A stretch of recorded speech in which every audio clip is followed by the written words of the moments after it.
في البداية تحية للحضور الكريم، وباسم القيادة العامة لوحدات حماية المرأة نستذكر شهداء وشهيدات الحرية والديمقراطية، وننحني إجلالاً وإكراماً على أرواحهم الخالدة. نبارك في هذا اليوم الذكرى التأسيسية العاشرة لقوات حماية نساء بيت نهرين، وبهذه المناسبة نود أن نشدد على دور النساء في الحماية وحفظ الأمن والسلام، وعلى ضرورة إدراك المخاطر التي تحيط بالمرأة والمجتمع في المرحلة الحساسة التي تمر بها مناطق شمال شرق سوريا وسوريا بشكل عام.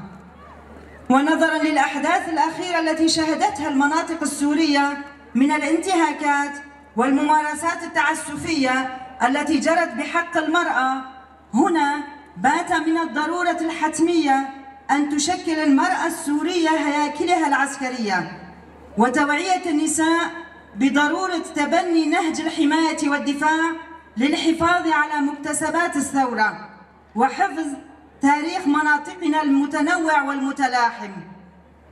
ونثمن جهود ونضال قوات حماية بيت نهرين، قوات نساء لحماية بيت نهرين من أجل استتباب الأمن والسلام.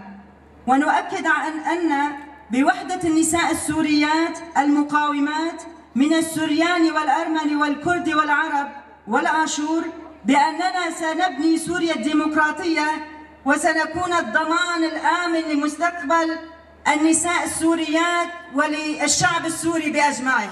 وشكرا لكم.